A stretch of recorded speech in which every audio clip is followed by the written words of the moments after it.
A ver.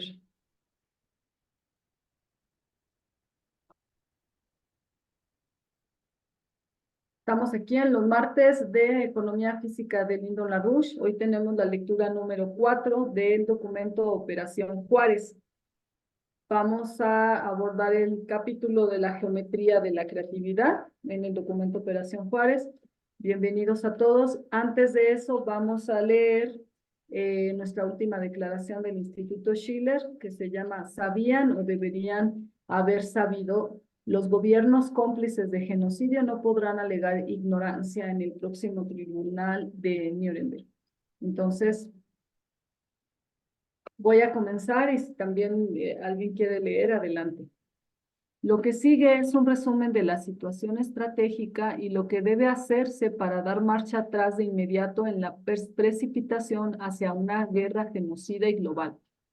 La Corte Internacional de Justicia dictaminó el 26 de enero del 2024 que es plausible que Israel esté llevando a cabo enérgicamente un genocidio contra el pueblo palestino en Gaza, como acusa el gobierno de Sudáfrica. ¿Alguien puede leer, por favor? Traigo un poco de sequedad en la garganta. Bueno, si quiere yo leo.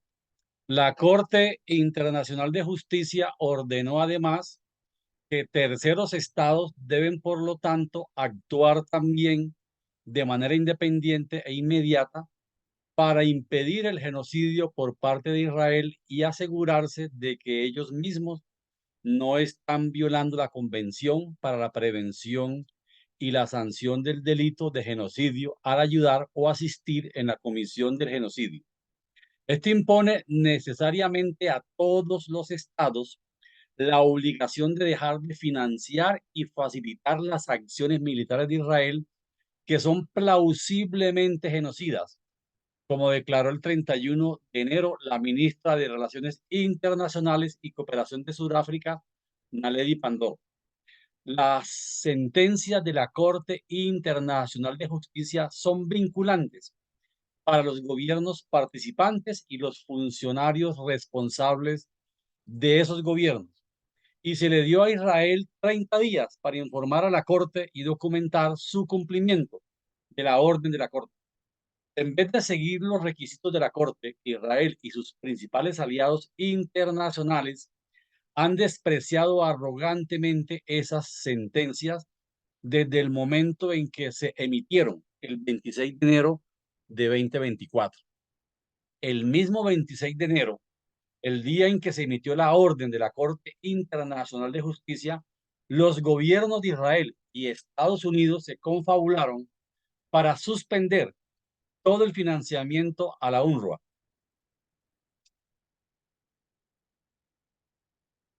que proporciona la gran mayoría de la ayuda humanitaria de vida o muerte a Gaza.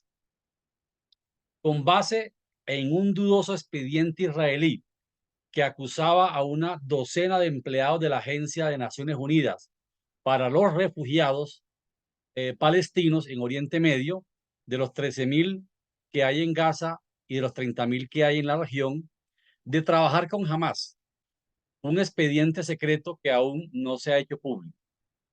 Un total de 17 países, además de la Unión Europea, Estados Unidos, Alemania, Suecia, Japón, Francia, Suiza, Canadá, Reino Unido, Países Bajos, Australia, Italia, Austria, Finlandia, Nueva Zelanda, Islandia, Rumania y Estonia han congelado ya su financiamiento a la UNRWA, con lo que se garantiza que la amenaza de hambruna que acosa ahora a 2,3 millones de personas en Gaza se convierta en una verdadera inanición con cientos de miles de muertos al desaparecer totalmente el financiamiento de la UNRWA a finales de febrero. El 30 de enero, el Ministerio de Defensa de Israel anunció que estaba inundando los túneles de Gaza con agua de mar, lo que previsiblemente no solo matará a Hamas y a los rehenes por igual, sino que también destruirá la posibilidad de tener agua dulce o agricultura en la región durante décadas.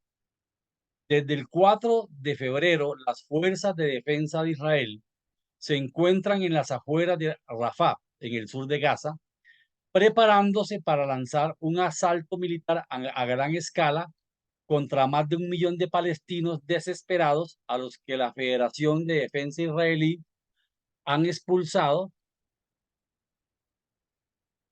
a este lugar desde otras partes de Gaza, con el fin de imponer una política que la Corte Internacional de Justicia ha calificado de genocidio plausible y que por lo tanto podría terminar siendo la solución final al problema palestino.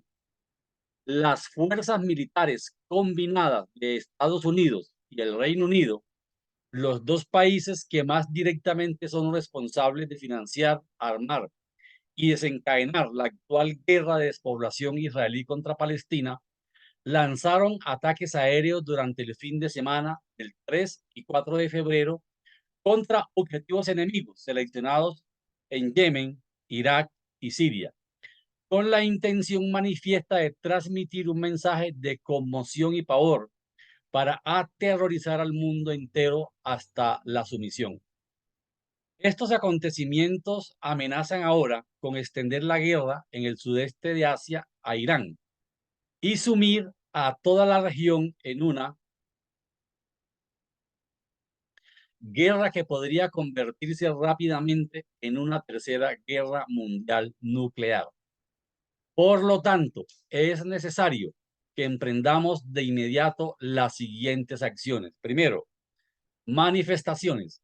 Deben realizarse manifestaciones en todo el mundo frente a las embajadas o consulados de los 18 países que han congelado el financiamiento a la UNRWA, exigiendo que restablezcan inmediatamente ese financiamiento, aumenten significativamente el flujo de ayuda humanitaria a Gaza, que se produzca un cese al fuego inmediato y permanente y convoquen una conferencia internacional para desarrollar medidas concretas hacia el establecimiento de una solución de dos estados para la región basada en el desarrollo económico mutuamente beneficioso. Segundo, resoluciones de cese al fuego. Los ayuntamientos y las asambleas legislativas estatales de todo Estados Unidos y los órganos electos de todos los países del mundo deben seguir el ejemplo del Ayuntamiento de Chicago, la tercera ciudad más grande de Estados Unidos, que el 31 de enero aprobó una resolución que establece que apoyamos la aplicación por parte de las Naciones Unidas de la resolución 377, conocida como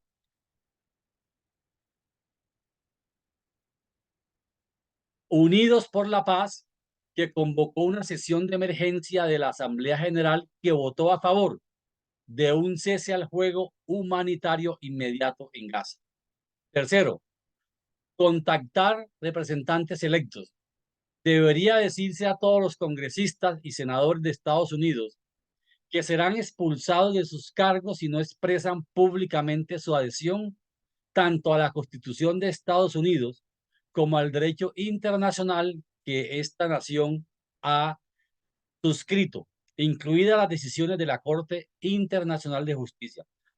Exigen ahora que se actúe para detener el genocidio antes de que vaya a más. También debe requerirse a los funcionarios electos de otros países que cumplan sus correspondientes obligaciones legales y morales. Todos los gobiernos del mundo, todos los funcionarios públicos están ahora sobre aviso. No solo es cierto que deberían haber sabido lo que estaba ocurriendo en Gaza durante su gestión, ahora lo saben. Y la historia y probablemente el tribunal de Nuremberg venidero les juzgará en consecuencia. Hasta ahí termina la Ahí termina. aclaración. Sí, Ahora, entonces, sí, y la sí, sí. historia probablemente el tribunal de Nuremberg venidero les juzgará en consecuencia. Listo. Sí, justamente ahí termina y esta es la declaración que vamos a repartir en los despliegues que se está repartiendo a nivel internacional. Entonces, bueno, queda ahí para que conozcamos lo que el Instituto Schiller ha emitido respecto a estas decisiones. Voy a dejar de compartir esta y compartir el documento de operación FASH.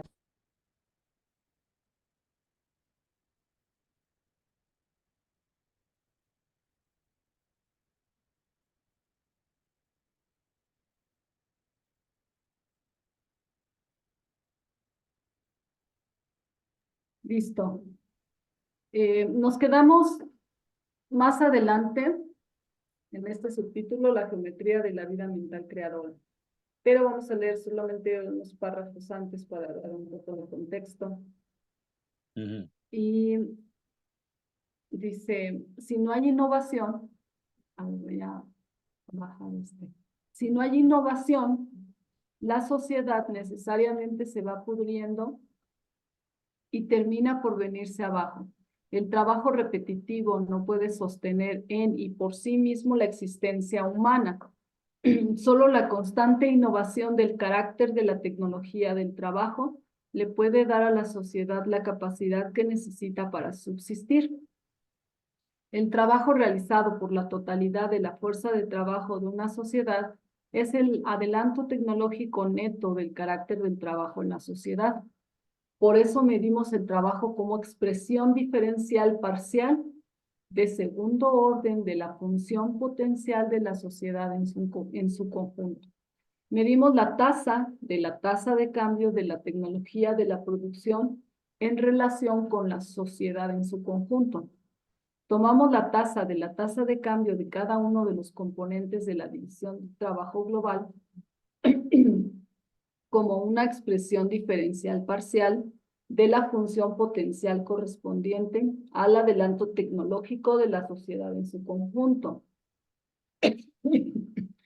La función potencial corresponde a la densidad demográfica relativa potencial. ¿De dónde sale ese cambio, esa tasa de la tasa de cambio?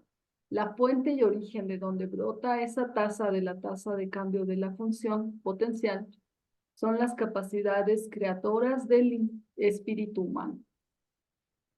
Listo. ¿Alguien más? Humberto y Nelly también pueden leer. ¿Cómo están?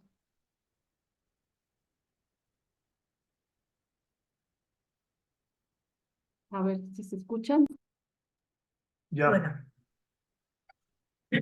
la geometría de la vida mental creadora. Analicemos ahora de la forma más resumida posible cuál es la naturaleza de las capacidades creadoras de la mente humana. No se trata tan solo de esclarecer el concepto de capacidades creadoras. Ya en términos prácticos, se trata de mostrar cómo y por qué la política económica de una sociedad está y debe estar subordinada a un propósito que va más allá de lo económico. La política económica es tan solo el medio necesario para un fin, y aquel debe estar en conformidad con este. Cualquier idea opuesta de la economía es absurda en lo moral. Lo que estamos diciendo es que el producto final de la práctica social está en el grado de perfección del individuo producido por la sociedad apoyada en el desarrollo económico. Que solo una política cultural y sobre todo de educación pública que estimule las capacidades creadoras del individuo social puede producir una población capaz de generar y asimilar progreso tecnológico.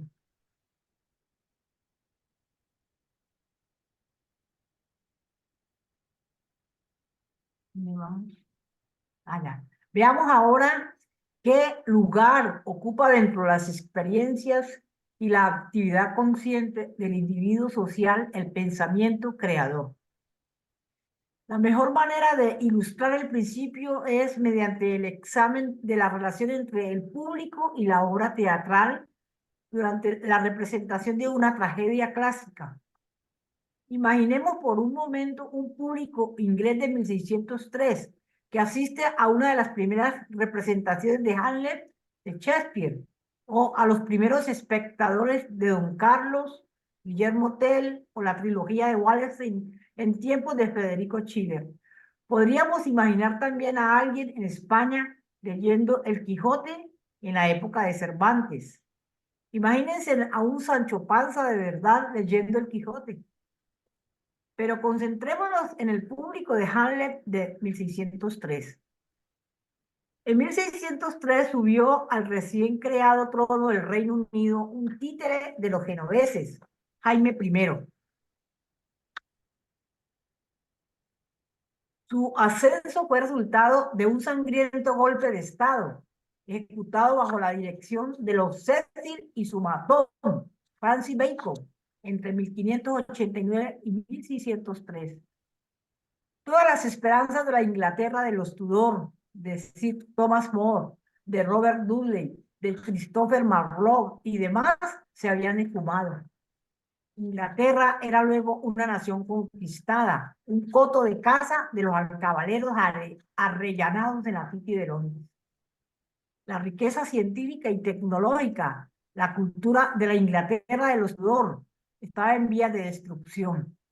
El jefe de los salteadores era Sir Francis Bacon.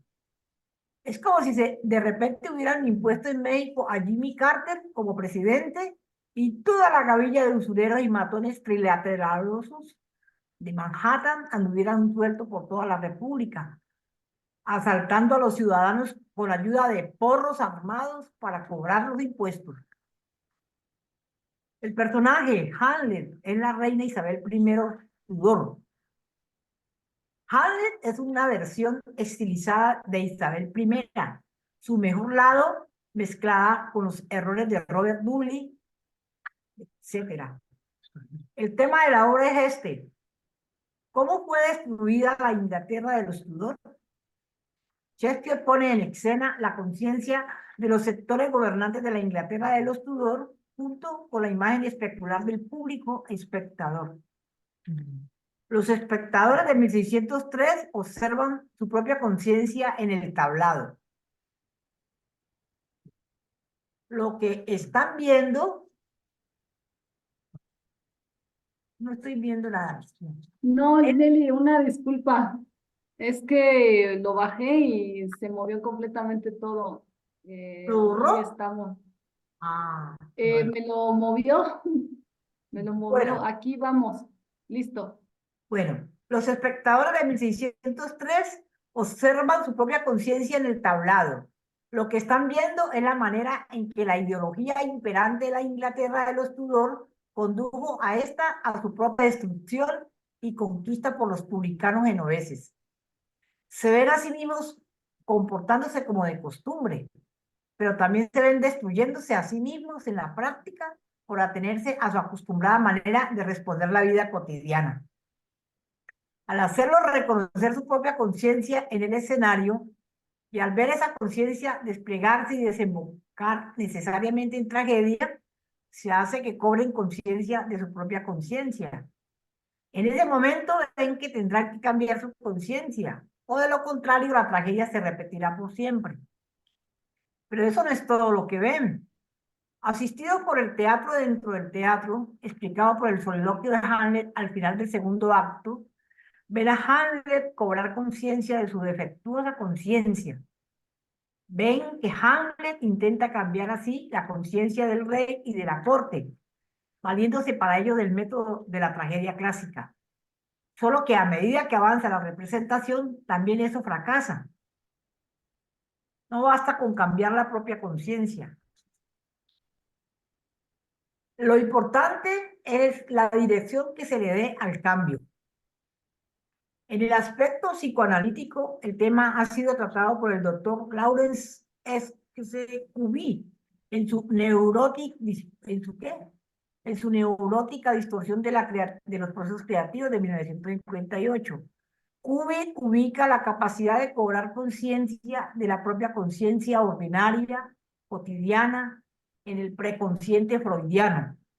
Él sostiene bastante correctamente hasta donde llega el tema que al hacer consciente el propio preconsciente, como lo hace Hamlet con el público, uno puede cambiar la propia conciencia ordinaria. Sin embargo, eso no basta. Hay que reconocer que la misma preconciencia puede sufrir fallas, en gran medida del mismo modo en que la sufre, de manera sistemática u autodestructiva, la propia conciencia ordinaria. Debemos cobrar conciencia de la propia preconciencia, así como podemos cobrar conciencia preconscientemente de la simple manera característica en que respondemos conscientemente a los sucesos cotidianos. Esa facultad superior de autoconciencia es la que Platón asocia con el concepto de la hipótesis superior. En ese aspecto de la conciencia ubicamos nosotros las facultades mentales creadoras necesariamente aparejadas con los descubrimientos científicos fundamentales. Lo anterior se puede ver en su debida dimensión desde el plano de los procesos económicos como tales. En el plano socioeconómico, el progreso tecnológico reviste la forma de innovaciones de la conducta social de poblaciones enteras. El descubrimiento de una manera mejor de obtener resultados causa en la mente tal impacto que la manera antigua de hacer el trabajo, digamos, de pronto parece haber estado mal, de alguna forma. La manera nueva pasa a ser la manera correcta de hacer las cosas.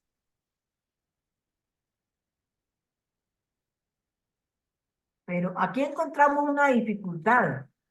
¿Cómo sabemos que ese cambio de manera de pensar y de obrar es bueno? Creemos que así es, pero ¿cómo estar seguros? Hemos cambiado de parecer. Ejercitamos cierta facultad mental para cambiar de parecer. Ejercitamos lo que Kubi llama los procesos preconscientes. ¿Cómo podemos tener la certeza de que nuestros procesos preconscientes no son malignos o simplemente tontos? ¿Cómo se puede juzgar la preconciencia? ¿Cómo podemos comprobar si el juicio preconsciente está necesariamente bien o necesariamente mal? Platón propone el diálogo socrático refinado como método para atacar el problema. Como lo demuestra Leibniz construyendo algunos diálogos platónicos en relación con ciertas cuestiones fundamentales de la física, el método socrático es la esencia del método científico, del método de la razón necesaria. El mismo método socrático es la base de las artes clásicas también, es la base de las obras teatrales de Shakespeare y de Schiller. Por ejemplo, las cuales no son otra cosa que diálogos socráticos en forma teatral. Es el principio de la composición poética clásica. Es el principio de composición empleado por Johann Sebastian Bach y más tarde por Wolfgang Amadeus Mozart y Ludwig van Beethoven. Él es el método de composición de las artes plásticas y de la música que prescribe San Agustín. Es el método de composición pictórica, escultórica y arquitectónica perfeccionado por Leonardo da Vinci y la escuela de Rafael.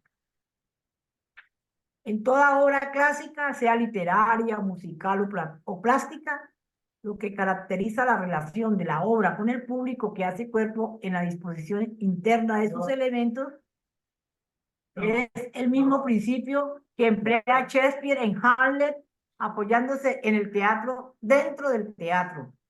Las grandes artes clásicas tienen por función elevar al público, no solo haciéndolos conscientes de su propia conciencia, sino impulsándolos a cobrar conciencia de la autoconciencia superior. El gran Wilhelm von Humboldt tuvo muy presente ese principio al elaborar el sistema de educación alemán que lleva su nombre. Todo niño debe recibir una educación rigurosamente clásica en la cual se nutran sus plenas capacidades antes de recibir educación especializada. Si bien el sistema de Humboldt no alcanzó predicamento colectivo, nos referimos a la población en su conjunto y se limitó desafortunadamente a la élite profesional de Alemania, como quiera fue lo que le dio a ese país la preeminencia científica universal de que gozó hasta entrar la década de 1920. La literatura clásica, y en especial la griega antigua, la filología clásica, etcétera, fueron los cimientos de la proliferación de genios científicos más grandes que se ha visto. Parecerá un poco increíble hoy. Durante el siglo XIX y con raíces en las peligrosas falacias de la filosofía de René Descartes, se produjo el prejuicio, hoy vano y absurdo, de que las artes y las ciencias son compartimentos estancos del conocimiento, gobernados cada uno de ellos por su propio conjunto distinto de principios. Ejemplo de ello es la maligna influencia de la hermandad prerrafaelista de John Ruskin y Benjamin Howells de la Universidad de Oxford, quienes se empeñaron en imponer el irracionalismo en todas las formas de arte y de la vida política. Ruskin y compañía degradaron el arte y la política con su exigencia de que dejaran de gobernarse por principios racionales y que aceptaran como criterio único el principio hedonista o utilitarista. Hoy tenemos, por ejemplo, la tan desdeñable cual peligrosa propuesta de que la juventud de una sociedad debe recibir solamente la educación que necesita para desempeñar las labores repetitivas que se espera que realice en el futuro, ya sea en su empleo o en la vida doméstica. No eduquemos de más a los que en el futuro desempeñarán ocupaciones domésticas de cualquier manera. Esa es la divisa de toda la gentuza de esa laya en el mundo. Las consecuencias necesarias de semejante criterio educativo y cultural es la de inculcar en los futuros ciudadanos de la nación la incapacidad de gobernarse a sí mismos y la falta de desarrollo de su capacidad de producir o asimilar adelantos tecnológicos.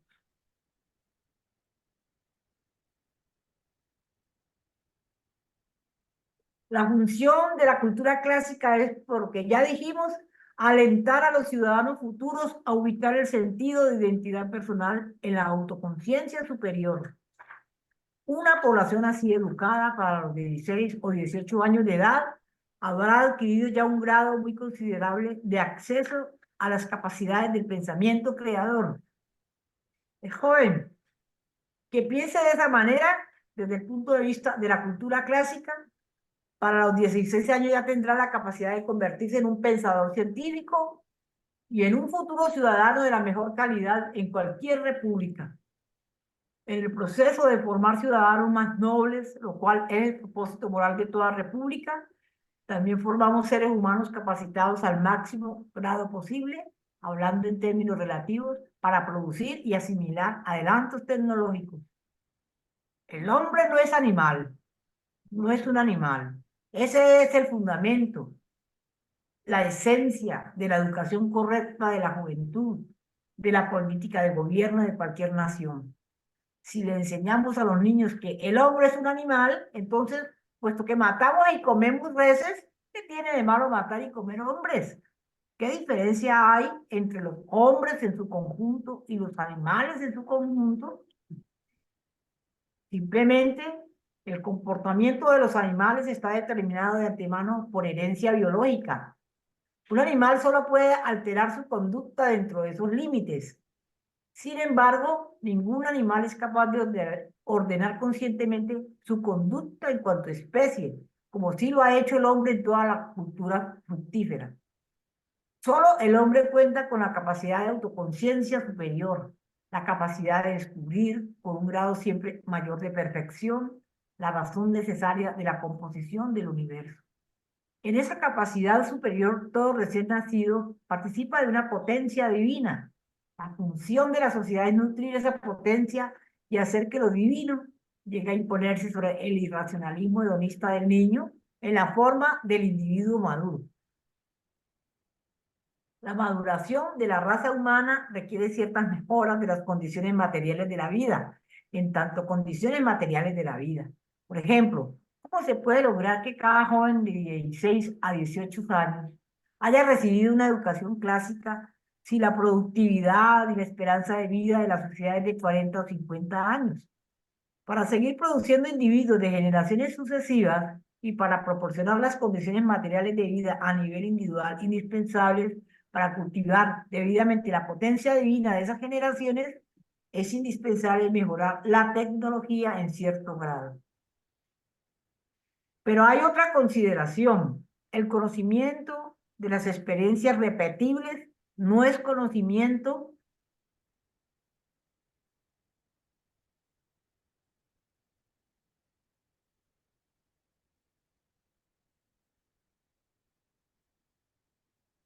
Cualquier bestia sabe de experiencias repetibles. El conocimiento atañe al orden superior de autoconciencia, a la razón necesaria. Emplear la densidad demográfica relativa potencial como vara de medir, nos permite clasificar jerárquicamente las culturas y las tecnologías atendiendo a su orden y grado de adelanto. No solo se puede demostrar que esa clasificación estable, cierto ordenamiento, esa clasificación estable, cierto ordenamiento, sino también porque es indispensable un cierto grado de adelanto tecnológico para superar el previamente alcanzado. No solo se pueden clasificar jerárquicamente todas las culturas y tecnologías, sino que el progreso tecnológico se puede describir rigurosamente por medio de una relación de orden como una serie ordenada y progresiva. Imaginemos por un momento una sucesión ordenada de revoluciones tecnológicas designadas A1, A2, A3. Cada A corresponde una cosmovisión científica cotidiana dominante, en el sentido ordinario de ciencia. Cada revolución tecnológica representa el derrocamiento de la ciencia antigua por una nueva. Ello significa que ninguna ciencia característica de una época determinada representa la verdad en relación con el universo en su conjunto, sino que cada adelanto de la ciencia es superior en comparación con el conjunto anterior de creencias científicas en general. ¿Qué es la ciencia entonces? ¿Cómo definirla para evitar esa desventaja? Cada revolución científico-tecnológica general lleva aparejado un principio de descubrimiento. Cierta manera de concebir el orden legal del universo conduce el proceso de descubrimiento por la senda de las hipótesis demostrables, gracias a las cuales se llega a revoluciones tecnológicas. Si estudiamos con detenimiento las revoluciones científico-tecnológicas que han ocurrido sucesivamente en los últimos 2500 años, descubriremos que cada una de ellas se logró por medio de cierto principio de descubrimiento común a todas ellas, el cual fue formulado por Platón hace unos 2400 años. La ciencia, por tanto, no reside en ningún conjunto de creencias predominantes de alguna era científico-tecnológica dada. La ciencia consiste en los principios de descubrimiento que han causado todos los adelantos del conocimiento científico de los últimos 2000 años. Esa es la hipótesis de la hipótesis superior de Platón. Ese es el principio hipotético que anima la disertación inaugural de Riemann de 1854, titulada "De las hipótesis sobre las que descansa la geometría". Por tanto, para poder difundir en la población cierta idea de la ciencia, su práctica cotidiana debe estar impregnada de progreso tecnológico. Dado el mayor reconocimiento a las innovaciones útiles de la tecnología de la producción, valoramos a los individuos de la sociedad en razón de sus aportes a la innovación progresiva. De esa manera justipreciamos a las personas por el desarrollo y ejercicio de esa parte de su naturaleza que corresponde a lo divino. También estaremos nutriendo a la sociedad por la experiencia cotidiana que pone en el primer plano de la conciencia la realidad de las innovaciones progresivas. Sacamos a la sociedad de la bestialidad de la monotonía, elevándolo al plano de la obra divina del progreso. Progreso tecnológico no es para la sociedad tan solo una necesidad material. Este no se puede sustentar si la población no lleva el equivalente de una vida fincada en la cultura clásica.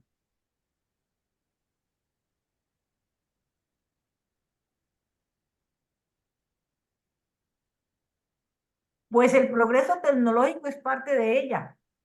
El resultado final es la producción de individuos de mejor calidad. Esa persona, su desarrollo, el cultivo de lo bueno que aporta a la sociedad. Ese es el propósito de ser de una república, lo que determina los intereses fundamentales de las naciones y de sus poblaciones. Algo difícil, pero decisivo. Aquí no sé si quieran hacer algún comentario. Es muy conceptual esto de esta parte de la RUSH. Pero bueno, solo si quieren comentar, si no está bien.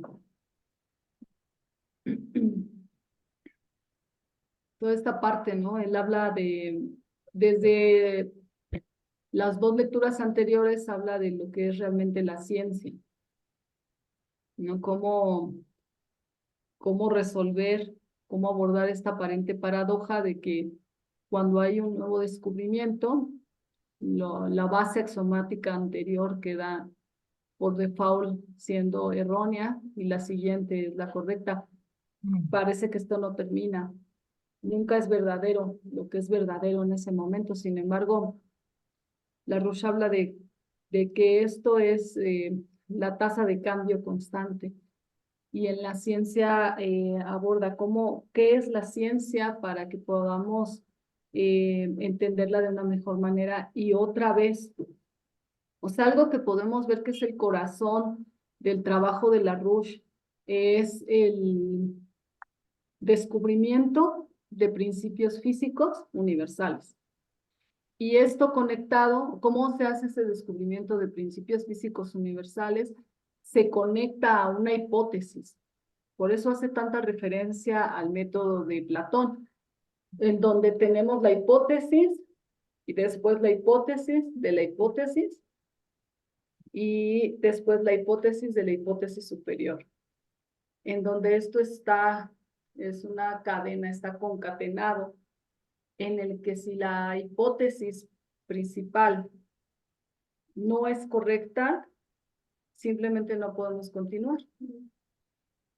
Y cuando se hace el descubrimiento de un principio, es porque se demostró una hipótesis. Algo que yo veo muy importante en este concepto de Larouche es que dice las hipótesis demostrables, no los axiomas a priori, no las ideas a priori, es el conocimiento establecido como un a priori en el que queda autoevidente. Eso es lo peligroso de la ciencia, cuando uno acepta los axiomas autoevidentes a priori, porque esto no nos lleva a demostrar la hipótesis, no es necesario dentro de ese método.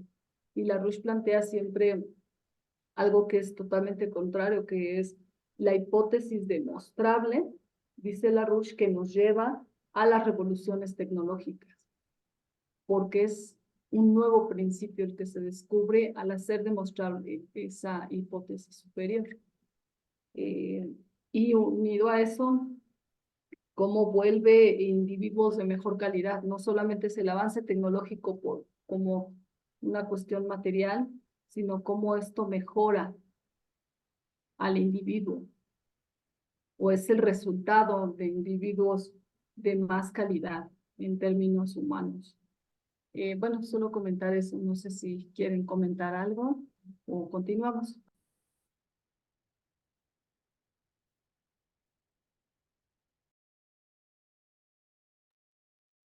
Continuamos, sí. Dale, Nelly Humberto. Bienvenido, Gabriel. Buenas tardes. Bienvenido a la lectura. Buenas tardes. Un gusto estar aquí con También, ustedes. bienvenido. También si quieres leer, adelante. Y cada Bueno, uno va diciendo cuando pueda leer. Si si quieres leer, quieres, adelante. si quieres continúo la lectura. Dale, sí, está bien. Gracias, Nelly. Continúa, Gabriel, aquí en algo difícil. Algo difícil pero decisivo, aunque las funciones matemáticas que requieren el análisis económico son funciones continuas. Estas comprenden una serie ordenada de discontinuidades matemáticas. La aparente paradoja no tiene nada de misterioso. Supongamos que se le aplica calor continuamente a un pedazo de hielo muy frío. En cierto momento el hielo se derrite, luego el agua se convierte en vapor. La función es continua, constante aplicación de calor. No obstante, la sustancia que se calienta pasa por tres fases continuas: la sólida, la líquida y la gaseosa. El paso de sólida a líquida y de líquida a gaseosa representa cada uno un cambio del estado físico del material. Estos cambios de estado se dan en forma de discontinuidad. Este es un ejemplo bastante básico de una función termodinámica que comprende una serie ordenada de discontinuidades. Los procesos económicos son funciones termodinámicas continuas con una densidad muy elevada de discontinuidades ordenadas. La econometría, que por lo general no entiende nada del porqué de este fenómeno, común describe las discontinuidades como alinealidades sin el herramental matemático adecuado para el caso. Era imposible hacer una buena economía matemática. Siguiente página, por favor, o párrafo. Por eso no puede haber una buena economía matemática si no se basa en la metodología físico-matemática de B. Riemann.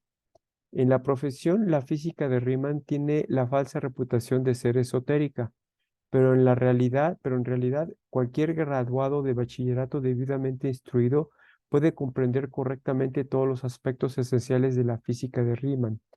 El problema es que casi todos los egresados de la universidad con licenciatura en física están hoy terriblemente muy mal educados en los rudimentos a que nos referimos.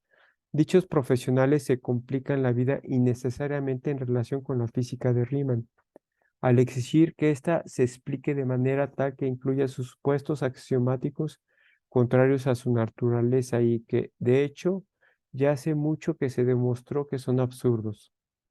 Con todo, estando hoy como está la educación profesional y la opinión popular, ciertos aspectos de lo que expondremos a continuación parecerán penosamente difícil. ¿Cuáles son los aspectos más importantes de la física riemanniana en relación con el método de pronóstico económico matemático correcto? Una vez que hayamos concluido este subtema de la presente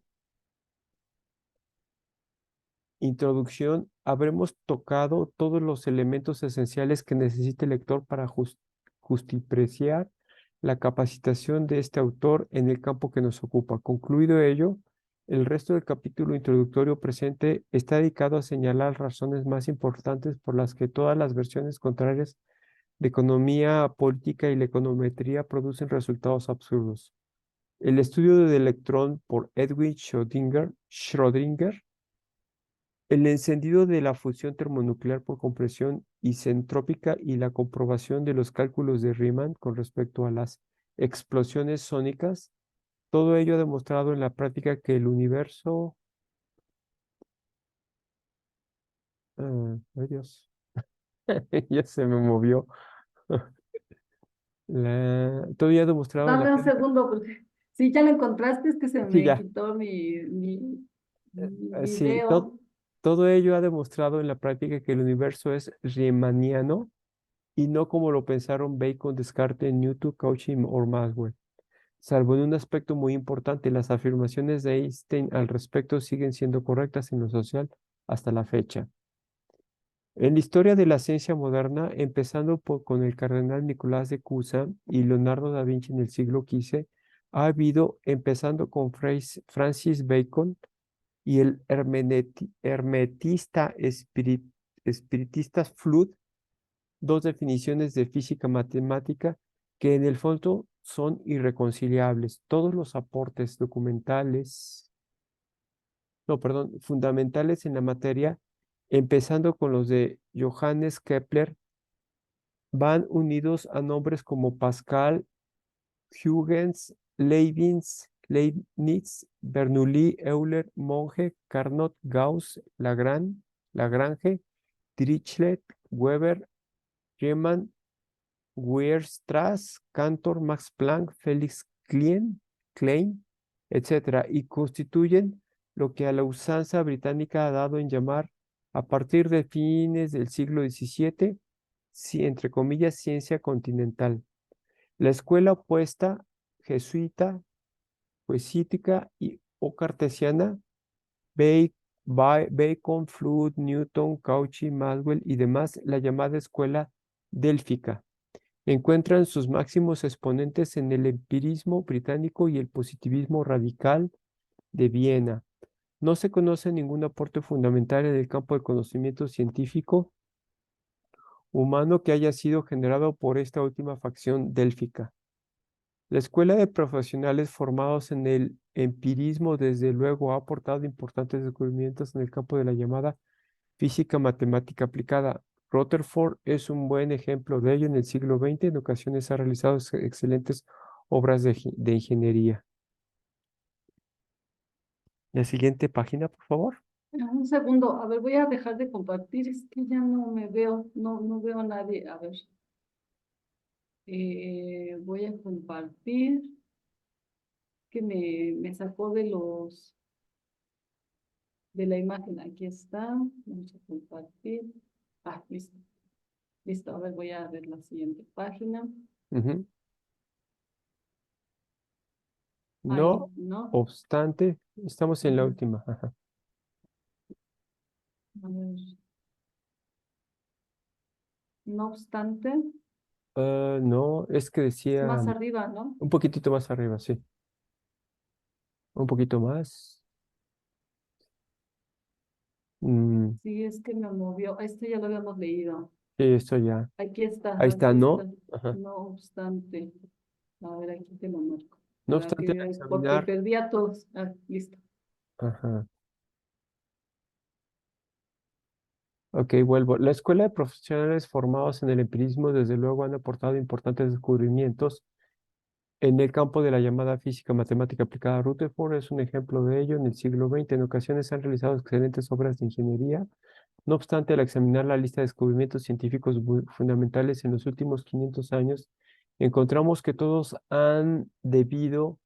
se han debido a la facción de la ciencia continental. No se trata de una mera afirmación contenciosa. Varios equipos de investigación así lo han demostrado concluyentemente después de más de una década de examinar todos y cada uno de los descubrimientos científicos fundamentales de los últimos 500 años y escudriñar para ello todos los archivos pertinentes de Europa y los Estados Unidos. Tan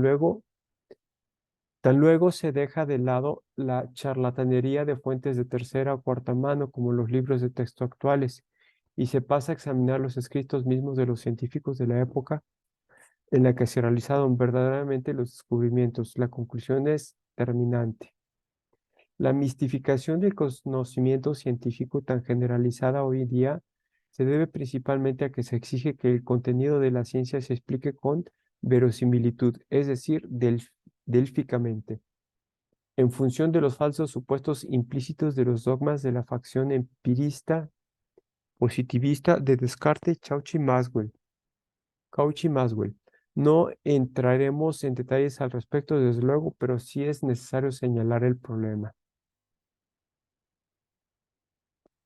La ciencia moderna en su totalidad comienza con un descubrimiento que, hasta donde se sabe, se produjo en el siglo IV antes de Cristo en el templo de Amón en Cirenaica. Un contemporáneo y colaborador de Platón que trabajaba en el templo demostró que en el espacio euclidiano solo se pueden construir 5 poliedros regulares diferentes. Las consecuencias de fondo del descubrimiento fueron comprendidas y recogidas por Platón en su diálogo Timeo. Por eso, esos 5 singulares poliedros se han conocido a través de los milenios como los 5 sólidos platónicos. La física matemática moderna comenzó con la demostración por Johannes Kepler de que el universo está organizado de la manera que dice Platón en el Timoteo. El hecho de que solo puedan construirse 5 poliedros regulares en el espacio euclidiano es prueba concluyente de que se trata de un espacio acotado geométricamente. A partir de la obra de Gaspar Monge, del maestro de geometría de Riemann, Jacob Steiner. Ujú. Siguiente paginita. Y del refinamiento de la topología logrado por el propio Riemann en el siglo XIX, sabemos con mucha mayor precisión que antes jamás cuál es la consecuencia física en la práctica científica del acotamiento geométrico.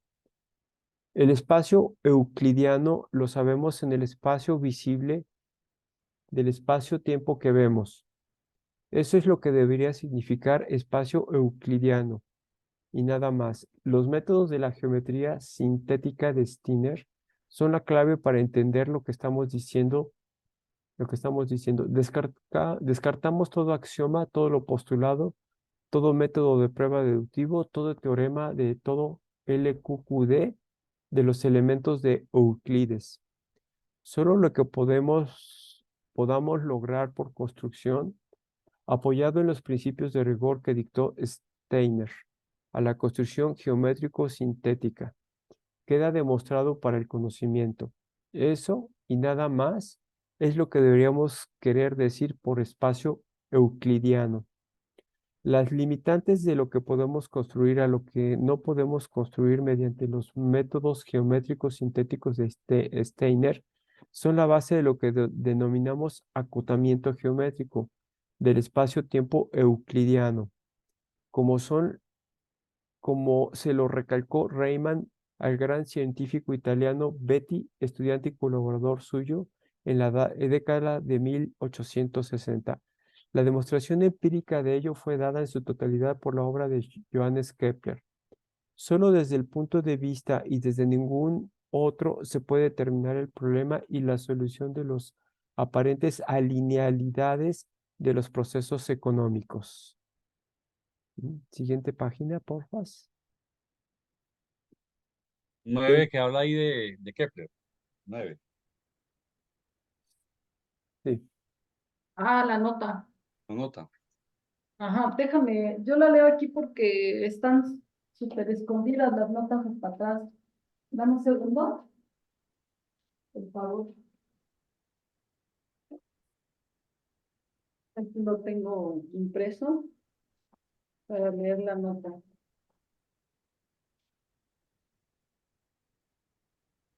Están hasta el final del documento prácticamente. Nota 9.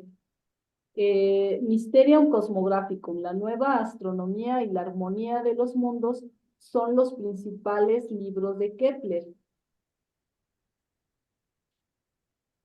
Es curioso, pero no misterioso, que esos 3 libros con los cuales se fundó la física matemática moderna nunca se han publicado en versión inglesa.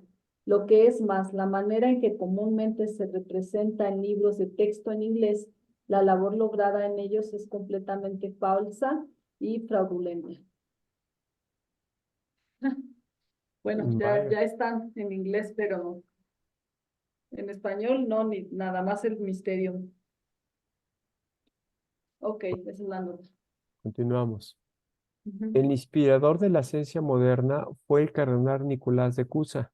Entre sus colaboradores más íntimos e importantes estaba el gran Leonardo da Vinci. Este y su círculo de colaboradores echaron los cimientos de todo lo que hoy llamamos ciencia moderna, apoyándose especialmente en el programa científico planteado por Cusa. Lo que se desprende de los 5 sólidos platónicos fue la columna vertebral de todo de ahí en adelante, desde Kepler hasta Riemann. Si el espacio físico euclidiano es un espacio geométrico acotado, como lo demuestran los 5 sólidos platónicos, entonces se sigue inmediata y directamente las siguientes conclusiones. Primero, lo que consideramos el espacio visible refleja la realidad, pero no es ella misma. Segundo, el espacio visible no es tan solo una imagen especular de la realidad, por más distorsionada que sea. El espejo mismo de un elemento integral, si bien subordinado de la realidad, la imagen que vemos está deformada en conformidad con los mismos principios geométricos, cuyo reflejo se nos presenta como la acotación del espacio euclidiano. Así, por ejemplo, el círculo de colaboradores de Leonardo demostró empíricamente que todo proceso viviente se desarrolla morfológicamente conforme a lo que hoy llamamos proporciones autosimilares, como se puede ver de la forma más rudimentaria en la concha de un caracol. Dichas proporciones autosimilares de la morfología de los procesos vivientes son congruentes con la construcción de uno de los polígonos regulares planos asociados con los 5 sólidos platónicos, a saber del pentágono la llamada sección áurea.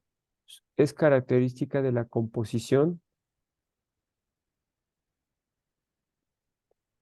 de los procesos vivientes en el espacio euclidiano. Kepler se propuso verificar de una vez por todas la tesis de Leonardo y sus colaboradores y lo logró. Primero, apoyándose en el principio de la cerradura inherente a la demostración de la unicidad de los cinco sólidos platónicos. Kepler redujo el problema de la esfera al círculo y escribió en el polígonos regulares correspondientes a los sólidos platónicos y determinó así los valores musicales monocordes correspondientes a los polígonos inscritos. La nota de página número 10. ¿La puedes leer? Sí, listo, ya estoy abriendo Es Armonía de los Mundos, el libro de Kepler de Armonich. Sí. Bueno, luego empleó los mismos principios para determinar las posibles posiciones de las órbitas planetarias y para determinar si las relaciones numéricas de las velocidades orbitales afélica y parahélica constituían una serie armónica de orden platónico. Los cálculos de Aquí nada más, un comentario breve. Dice, a ver, dice, primero dice que apoyándose en el principio de la cerradura inherente a la demostración de la unicidad de los cinco sólidos platónicos. ¿Por qué son cinco y no más, no? Los que se pueden crear en el espacio de figuras de sólidos de caras iguales. Dice Kepler redujo el problema de la esfera al círculo. Inscribió en el círculo, polígonos regulares correspondientes a los sólidos platónicos. Es decir, inscribió las caras de los sólidos en el círculo y determinó así los valores musicales monocordes correspondientes a los polígonos inscritos.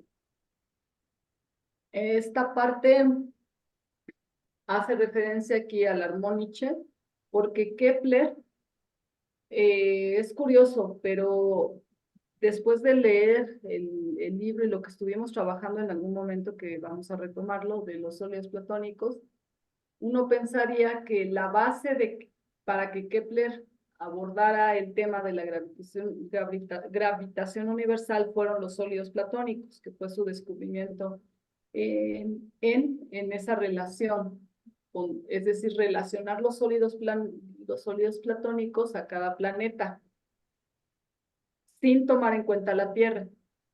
La Tierra no la toma en cuenta porque a la Tierra no le adjudica ningún sólido, porque para él la Tierra es algo divino. ¿Por qué? Porque estamos nosotros aquí en la Tierra, porque somos los seres humanos, y como él sí compartía la idea del mago viva de ella, es decir, que somos imagen del Creador, entonces para él era divina la Tierra, entonces no le corresponde como tal un sólido. Pero entonces, esta idea de los sólidos la relaciona como que es algo revolucionario, la relación, no los sólidos sí se conocían, pero la relación de adjudicar un sólido a cada planeta y después inscribir un sólido en una esfera y circunscribirlo en otra, y estas distancias entre, no solamente entre los planetas, sino ya inscritos en las esferas, eran la distancia entre los planetas. Entonces, se pensaba que toda esa revolución científica había sido en esa conexión con los sólidos. Pero lo más impresionante en el libro del Armoniche es que no, y él lo reconoce, que dice, no fueron los sólidos, fueron los polígonos, curiosamente, lo que le da la base para poder relacionar la música a estos planetas, ahora son los polígonos. Entonces se inscribe, no tengo ahora mis sólidos, déjame ver si encuentro uno para mostrarlo.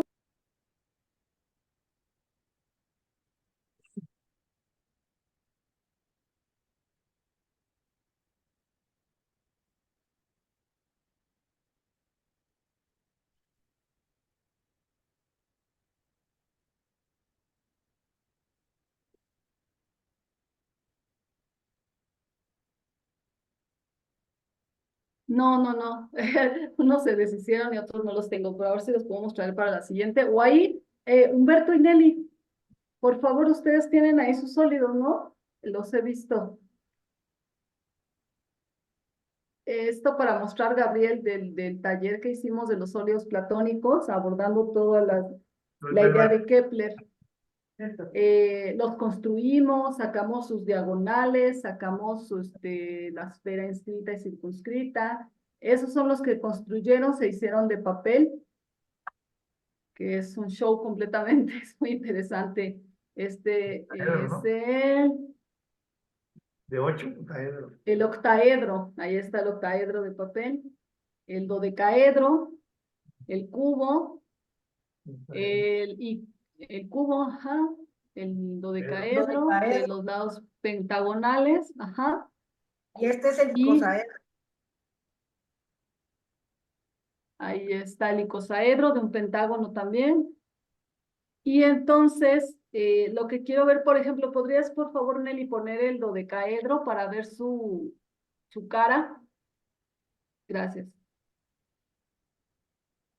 Entonces, Faltó Carolina. el tetraedro, ajá. Bueno, en ese podemos ver que la cara es triangular. Entonces aquí por eso dice, inscribió en el, bueno, hace el círculo y dice, inscribe en el círculo los polígonos regulares correspondientes a los sólidos platónicos. ¿A qué se refiere esto? Que la cara de cada uno de esos sólidos, en el caso del tetraedro el triángulo, en el caso del dodecaedro el pentágono, en el caso del icosaedro, bueno, ahí es algo entre pentágono y un hexágono. En fin, entonces la cara de los sólidos platónicos, como son polígonos regulares, los inscribe en un círculo. El triángulo, el cuadrado, el pentágono, principalmente. Y en base a eso, abre la circunferencia, la extiende, y Kepler dice, esto es como si fuera una cuerda. Y esa cuerda, si tú la tocas, si tú tocas esa cuerda de forma que vibre, va a emitir un sonido.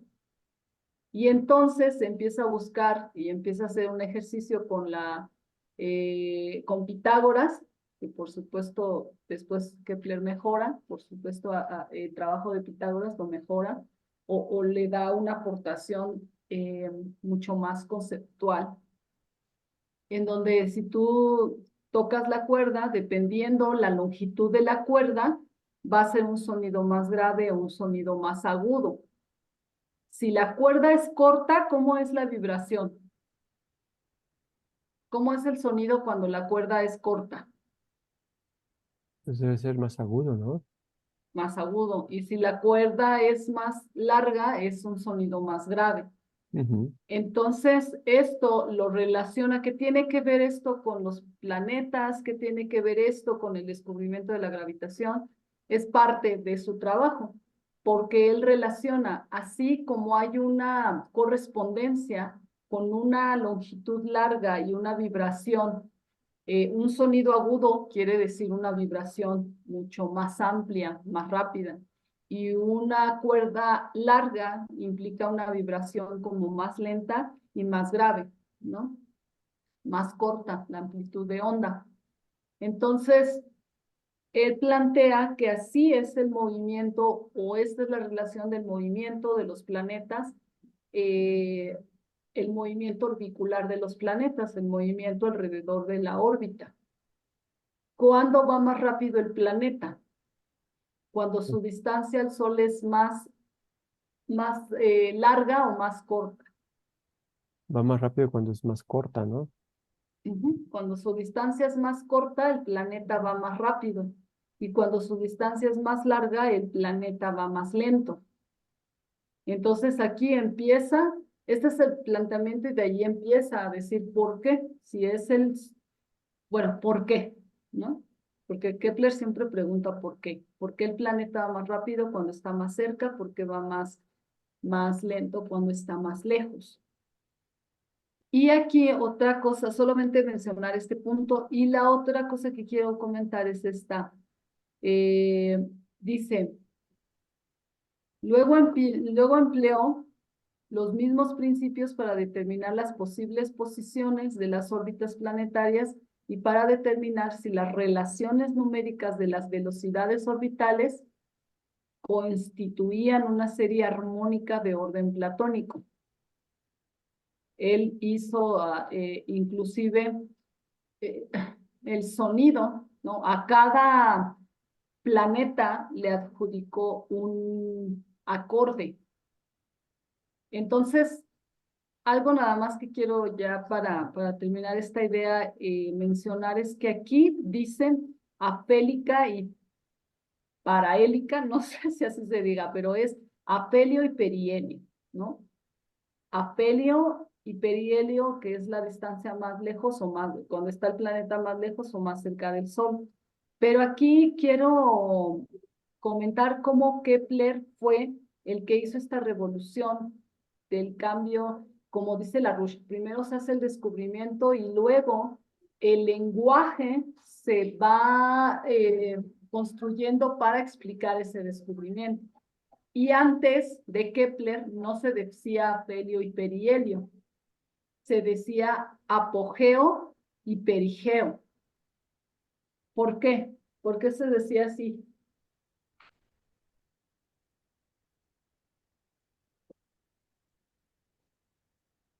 ¿Y por qué creen que se cambió? Porque antes se decía apogeo y perigeo y ahora Kepler aporta esto y ahora se dice afelio y perihelio.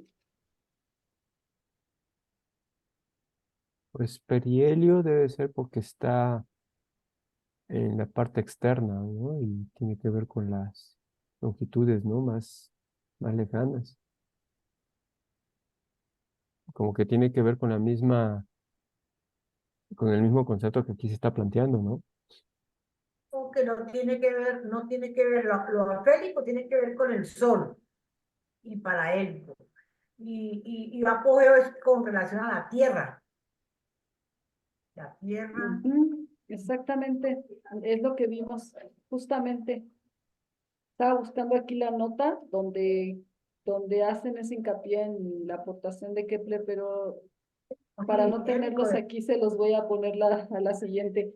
Exactamente, Kepler aporta esto porque precisamente él rompe esta idea de que la Tierra es el centro. Bueno, no lo dice así, sino que la Tierra es en donde giran los planetas, ¿no? Todos giran, dependiendo la hipótesis, era si el Sol giraba alrededor de la Tierra y los planetas alrededor del Sol.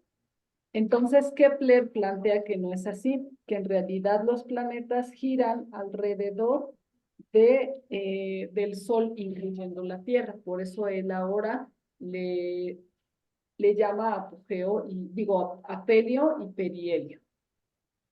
¿Vale? Esto es muy interesante porque realmente no es solo un cambio de nombre, sino es un cambio radical de conceptos.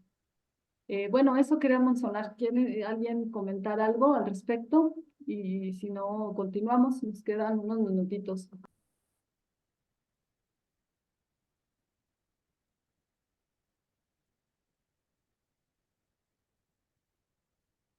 Pues parece que Si no, continúa. adelante. Dale, gracias. Los cálculos de Kepler contienen errores marginales secundarios por completo, de dos tipos. Primero, Kepler solo aproximó las funciones elípticas que se requerían, dificultad finalmente resuelta por Riemann. Segundo, los valores musicales que empleó no eran precisamente los correctos, desconocía el orden del dominio complejo que hemos llegado a conocer a través de la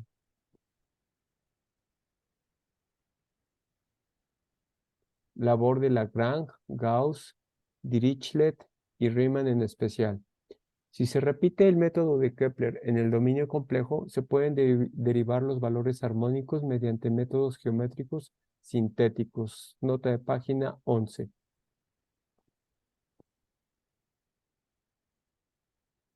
A ver, leo la página, la nota 11 dice, El autor señaló la importancia de realizar semejante construcción rigurosa mediante métodos puramente sintético-geométricos. En un seminario celebrado en 1981 en Alemania Federal, el trabajo fue consumado poco después por su colaborador Jonathan Tannenbaum, cuyas construcciones han puesto punto final a la cuestión. A ver, yo me perdí. ¿A qué se refiere esto? Ah, ok. Bueno, esta es la nota 11. Oye, esta letra que le imprimí está súper pequeña. Ahí ponemos la nota 11. Y hay un documento que se llama el dominio complejo. Entonces, bueno, quien guste entrarle a ese tema, podemos compartir el documento. Sobre esto no tengo algo muy trascendente que comentar. Entonces, si quieren, continuamos. Ok. Caben aquí dos observaciones generales con respecto a la vigencia actual de las demostraciones de Kepler. El método que utilizó para determinar las órbitas solares sigue siendo el mejor que tenemos. La acción a distancia de Newton es un fracaso y un engaño. Nota de pie de página 12. Listo. Dice, el doctor V. Parpat ha analizado detenidamente ciertas tablas astronómicas contemporáneas y ha logrado demostrar que los valores armónicos de Kepler son las determinaciones más precisas en lo que concierne a los planetas y sus satélites. La demostración es congruente aún en relación con cuerpos errantes que han entrado al planeta y que han entrado en órbita después de entrar al sistema.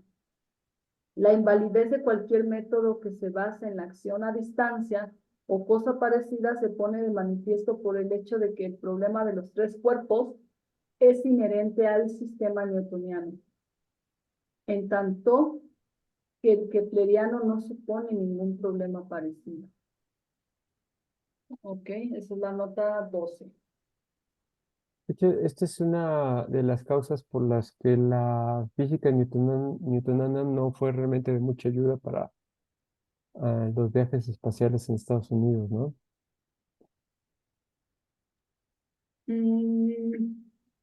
Pues principalmente en los principios, ¿no? Si realmente los principios es útil y Kepler hablaba de cómo los planetas cambian su velocidad respecto a la distancia con el Sol. Así lo veo un poco. Bueno, no solo eran correctas todas las determinaciones planetarias de Kepler, incluyendo lo de los planetas que desconocías. Sus leyes se aplican también a las lunas de los planetas. Incluso los visitantes que entran en órbita después de ingresar al sistema caen dentro de su jurisdicción. Además, las características de la nebulosa en espiral se conforman implícitamente al método de Kepler.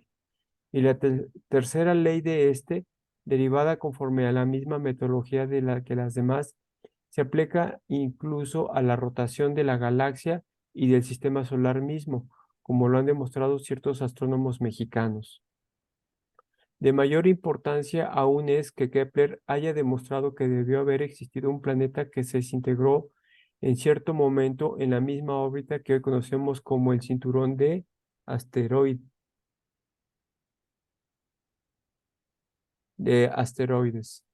como lo demostró por primera vez Carl Gauss a fines del siglo XVIII. Los valores armónicos de las órbitas de los principales asteroides son exactamente las mismas que calculó Kepler en relación con el planeta desaparecido. Kepler Yo demostró... creo que hasta aquí vamos a dejarle en Ajá. esta parte, porque justamente eso es otro documento que tenemos también, cómo Gauss determinó la órbita de Ceres, que fue un planeta que se desintegró. Sin embargo, el reto que se lanzó fue determinar la órbita. Y Gauss, pero si dije Gauss, ok, no sé.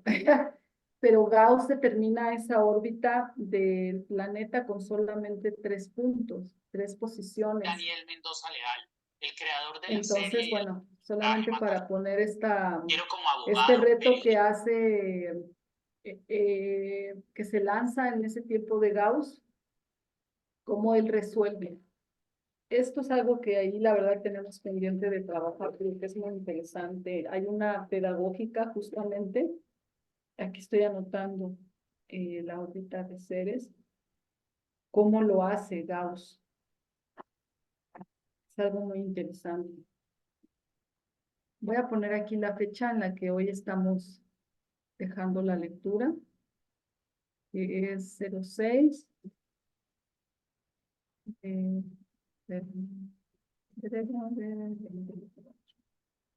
Para que ubiquemos que aquí nos quedamos.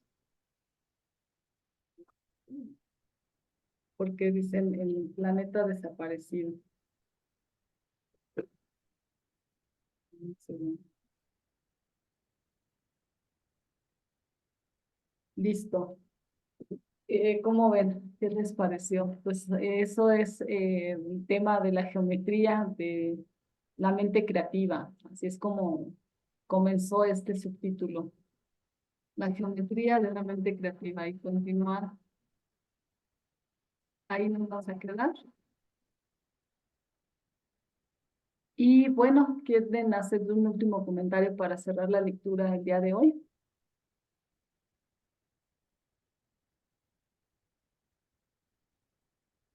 No, todo creo que quedó claro. Pues esta es el documento de Larousse donde aborda este tema más conceptual y tenemos este documento del dominio complejo y también cómo Gauss determinó la órbita de Ceres. Así es que voy anotando aquí los documentos para, si alguien está interesado, poderlos enviar y empezar a trabajarlos para hacer las presentaciones como parte de los martes de Larousse. ¿Vale? Y pues, por hoy lo dejamos aquí. Carolina, de pronto que nos envíe la presentación que hicieron de la Agenda 2030. No sé si ya la Sí, enviaste. Gabriel nos la mandó al Zoom ese día, pero Gabriel, ¿crees que podrías enviarla al WhatsApp y yo la reenvío? Sí, si quieres, yo te la envío en WhatsApp. Sí, Listo. gracias y así la Bueno, enviamos. listo. Gracias, pues que Bueno, tengan buena chao. Hasta noche. luego. Gracias Chao. a todos. Nos vemos Buenas noches. el próximo martes y el viernes. Recuerden que tenemos nuestra reunión de la Coalición por la Paz y también la reunión de Iberoamérica. ¿Vale? Nos vemos. Gracias a todos. Que descansen.